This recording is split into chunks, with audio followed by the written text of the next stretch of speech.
거대 여당에서 이렇게 깜짝 놀라가지고 바로 개편안 발표한 다음에 바로 이렇게 꼬리를 내릴 수 있는지, 이 부분에 대해서 참 증권거래세를 낮췄어요. 왜 낮췄어요? 세금을 적게 거두려고? 그렇지 않습니다. 지금 이 세제 개편안을 하나하나 뜯어보면은 전부 다 거기에 역행하는 발표밖에 없어요.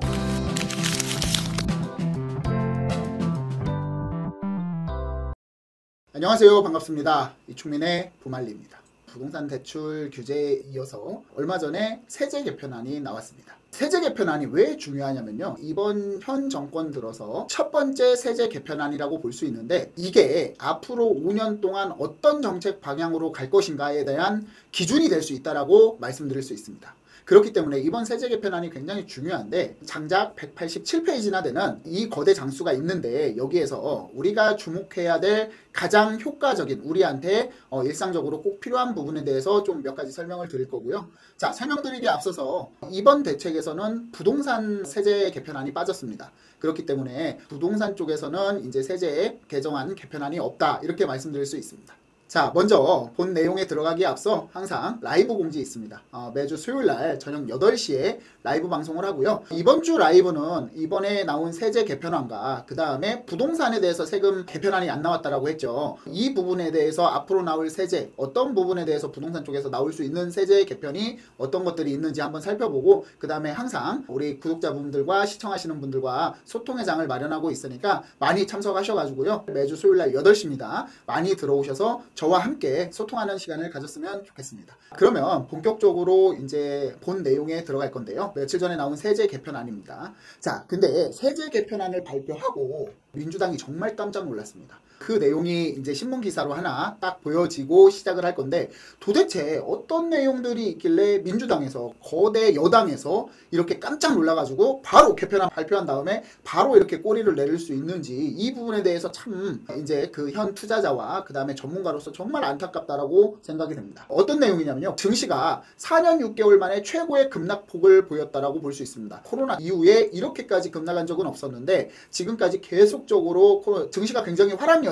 불장이라고 할 정도로 굉장히 화랑이었고, 또 이재명 대통령께서 부동산의 투기를 막고 그 돈의 흐름을 증시 쪽으로 돌려보내서 임기 내에 5,000포인트를 달성을 하겠다라고 호언장담을 하셨고, 대선 공약에도 들어갔고, 그 다음에 그렇게 지켜지는 건가 라고 하고 있었습니다. 그래서 이제 개미들이 많이 환호를 하고 있었고요. 외국인 투자자들도 다시 유입이 됐죠. 우리가 이제 탄핵 시국이 끝난 다음에 다시 이제 정치적인 안정화를 찾고 있기 때문에 바로 외국인 투자가 순유입이 됐는데, 세제 개편안을 발표한 뒤에 바로 급락하는 모습을 볼 수 있었습니다. 증시 급락의 화들짝, 김병기 의원 10억 원 대주주 기준 상향 검토, 대주주에 대한 기준을 50억에서 10억으로 내렸는데 다시 올리겠다, 상향 검토하겠다, 이렇게 발표를 했죠. 근데 또 이제 얼마 전에 정청래 의원이 더불어민주당 당대표가 됐죠. 선출이 됐는데, 정청래 의원께서는, 대표께서는 의원들이 함부로 이거에 대해서 얘기를 하지 마라, 의원들 개인 간의 얘기를 인터뷰에 담지 마라라고 해가지고 입단속을 하고 있다라고 말씀드릴 수 있습니다. 그 내용을 좀 살펴보면은요,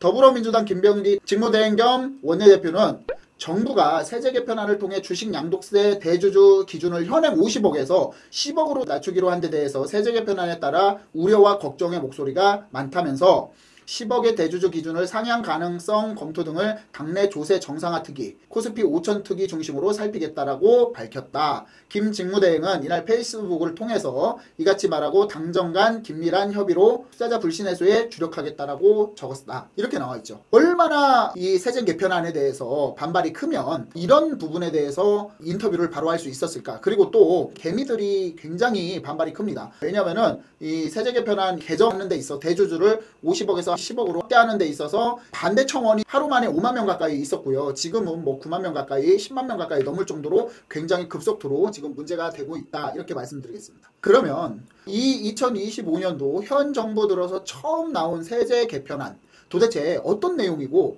어떤 문제점이 있는지 한번 구체적으로 살펴보도록 하겠습니다. 아까 말씀드렸듯이 이 세제 개편안의 페이지가 187페이지입니다. 분량이 굉장히 많고요. 거기에 보면은 뭐 저소득의 기준이라든가 뭐 아니면은 한부모의 기준, 뭐 여러 이제 세제 공제 혜택, 월세 공제 혜택 여러 가지가 있지만, 가장 중요한 부분에 대해서 몇 가지를 발췌를 해가지고 설명을 드리도록 하겠습니다.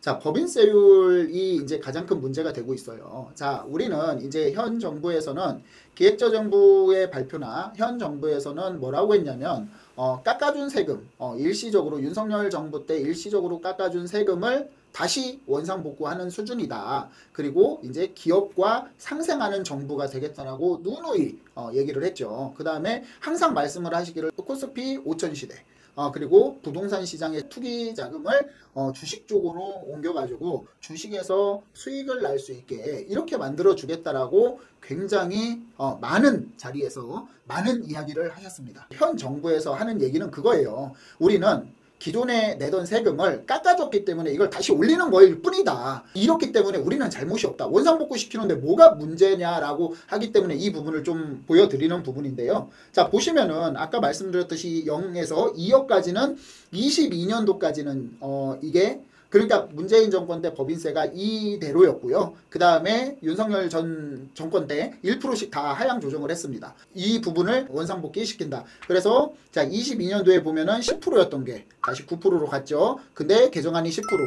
자 200억까지는 20%였는데 22년까지 20%였는데 자 19%로 1% 다운이 됐다가 그 다음에 다시 1%로 늘어서 20%. 자 3천억까지는 어때요? 똑같죠. 22%였는데 마이너스 1%에서 21%. 그 다음에 다시 원상복구해서 22%다. 자 3천억 초과는 어때요? 25%였는데 24%로 마이너스 1%를 내렸는데 다시 원상복구 시켜서 25%다. 이거는 부자 법인에 대한 세금이 아니죠. 이거는 전체적으로 그냥 말 그대로 그냥 나 법인세 더 거둘래 이겁니다. 법인세 더 거둘게. 지금 정부 재정 많이 부족해. 법인세 더 내. 이런 상황이라고 볼 수 있습니다.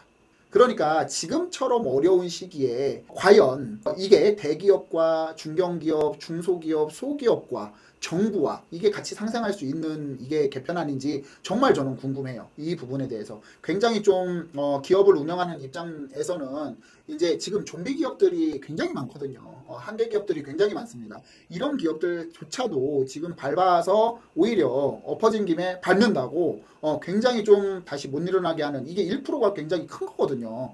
근데 굉장히 좀 중요하다라고 볼 수 있고요. 다음 장을 이어서 뭐 간단하게 설명을 드릴게요. 이 부분에 대해서 좀 반발이 많고 국민청원까지 올라간 내용이죠. 그래서 김병기 의원이 또 이렇게 인터뷰를 할 정도로 굉장히 강하게 반발이 심하다라고 볼 수 있는데 이것 또한 마찬가지입니다. 법인세가 이렇게 세율이 올라가고 그 다음에 주식 양도소득세 부과를 확대한다라고 그러니까 대주주를 확대한다라고 하는 건데 자 코스피, 코스닥, 코넥스는 지분율은 1%, 2%, 4% 똑같습니다. 이거는 변동이 없는데 자 중요한 건 보유금액이에요. 보유금액이 이제 한 회사당 50억이 대주주로서 양도소득세에 부과 대상이 됐는데 자 이제는 어떻게 바뀌었다? 10억으로 바뀌었다. 서울의 아파트, 국민평형 아파트가 지금 기본 14억이 넘어가는 이 시점에 10억 이상이면 대주주라고 해가지고 팔면은 양도소득세가 나온다라고 할 정도로 굉장히 좀 반발이 심합니다. 이 부분 같은 경우에는 굉장히 부작용도 우려를 하고 있어요. 연말에 양도소득세 회피성 매물이 나와서 주식이 굉장히 블랙데이로 갈 가능성이 높다라는 그런 우려도 부작용도 많이 염려를 하고 있는 실정입니다. 자, 이어서 중요한 부분이 이제 증권거래세예요. 증권거래세가 왜 중요하냐면 과거에 문재인 정권 때 증권거래세를 낮췄어요. 왜 낮췄어요? 세금을 적게 거두려고? 그렇지 않습니다. 증권거래세를 낮추고 원래 이제 차익에 대한 소득세를 이제 과세하려고 했는데 오히려 증권거래세만 낮추고 소득세는 과세하지 못하는 그런 모순적인 정책적인 실패를 하게 됩니다. 자 그렇기 때문에 이게 이제 그 소득에 대한 과세를 하는 게 이제 쉽지가 않아요. 주식은 원래 워낙 단타도 많고 막 이렇게 하다 보니까 이걸 일일이 다 추적 관찰을 할 수 없기 때문에 굉장히 애로사항이 있었습니다. 또 반발도 굉장히 심했고요. 그러니까 이제 이렇게 되는 거예요. 거래세가 올라가면 소득세가 없거나 낮고 거래세가 내려가면 소득세를 내야 되는 부분인데 지금 소득세를 과세하려고 거래세를 낮췄는데 소득세도 과세를 못하고 있는 상황이라 그래? 그러면 소득세도 과세 못할 바에야 당연히 증권거래세를 원래대로 해야 되겠지 이렇게 발표를 한 거예요. 이번에 세법 개정안에. 자 보시면은 코스피 같은 경우에는 농특세 0.15% 하지만 거래세가 개정안에는 0.05%입니다. 코스피 같은 경우에는 0%였어요. 지금 거래세가 없었는데 0.05%로 과세를 하게 된다. 거래세를 납부하게 된다. 그리고 코스닥 같은 경우에는요 0.15%죠. 근데 0.2% 코넥스만 빼고는 0.5%씩 코스피 코스피랑 코스닥이랑 0.5%씩 증권거래세를 상향 조정을 한다. 이렇게 발표를 했습니다. 이게 0.05%, 0.5% 뭐 이게 아주 사소한 금액 같지만 실질적으로 거래를 많이 하거나 금액을 크게 하시는 분들은 이 거래세가 상당히 큰 부담이 됩니다. 그러면 이런 분들도 있어요. 야, 거래세가 부담되면은 그러면은 올해 장기 투자가 가능하지 않겠냐라고 하시는 분들도 계시는데 실질적으로 우리나라 구조상 장기 투자가 거의 불가능합니다. 코리아 리스크가 굉장히 좀 많이 있기 때문에 지금 보세요. 이게 세제 개편안 한번 나온 뒤에 뭐 코스피가 뭐 3점 몇 프로가 뭐 한 번에 쭉 빠지고 뭐 이런 상황이다 보니까 우리 코스피 시장이 지금 멘탈 시장이라고 볼 수 있는 거예요. 이게 지금 이런 부분 여러 가지 문제점이 있는 이번에 세제 개편안, 지금 정부에서는 계속적으로 코스피를 5천 가게 하겠다. 부동산 쪽에 몰리는 자금을 이쪽으로 하겠다. 그리고 또 하나는 부동산이 공급이 부족해서 집값이 올라가는 것은 상상할 수가 없다. 공급을 그만큼 많이 하겠다. 이런 부분들이 굉장히 많았죠. 6월 27일 날 627 대출 규제 정책이 나왔고요. 그 다음에 이번에 7월 31일 날 부동산 세제 개편안 첫 정부 들어서 이 두 개의 굵직한 발표가 나왔는데 물론 세제 개편안에는 부동산 세제에 대한 개편은 빠져 있습니다. 이 부분도 제가 라이브 때 다룰 거예요. 뭐 종부세라든가 이런 부분들 다룰 건데 자 그렇기 때문에 이번에 지금 정확히 방향은 정해진 거예요. 이 두 가지를 봤을 때 지금 공약으로 내세웠던 바로 당선되고 임기 시작하고 내세웠던 부분에 대해서 정반대로 가고 있다는 거고요. 지금 코스피 5천을 달성하려고 하는데 지금 이 세제 개편안을 하나하나 뜯어보면은 전부 다 거기에 역행하는 발표밖에 없어요. 이게 부동산 세제 개편안이 안 나왔는데 다음에는 분명히 부동산 쪽에 나올 겁니다. 추석 전쯤으로 이제 생각을 하는데 물론 부동산 쪽에서는 지금 안정화가 됐기 때문에 마음을 한편으로는 좀 놓을 수 있는 부분도 있을 거예요. 안도를 할 거예요. 627 대책으로 큰 효과를 보고 있다라는 안도가 있을 것인데 이 부분에 대해서 계속적으로 이제 고민을 할 겁니다. 하지만 여기에서 이제 취득세를 올린다던가 아니면은 양도소득세 중과를 확대한다던가 이러지는 못할 거라고 생각을 해요. 왜냐면은 이제 세금으로 과세로 부동산 가격을 잡지는 않겠다라고 이제 너무나 크게 너무나 이제 후보자 시절부터 이렇게 말씀을 하셨기 때문에 그런 대책이 나오게 된다라고 하면은 많이 이제 위기의식을 또 느끼실 수 있고 여론도 좋지 않을 거기 때문에 그런 부분은 없을 거라고 생각을 합니다. 하지만 분명히 부동산 쪽에 후속 세제 개편안은 나올 것으로 보고 있고요.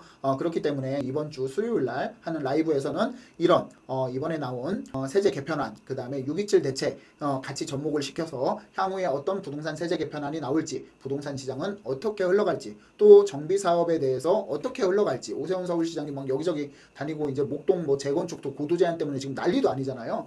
그렇기 때문에 이런 부분에 대해서 한번 소통의 시간을 갖도록 하겠습니다. 오늘은 얼마 전에 현 정부 들어서 처음 발표한 세제 개편안에 대해서 놓고 말씀을 드려봤습니다. 많이 도움이 되셨으면 좋겠습니다.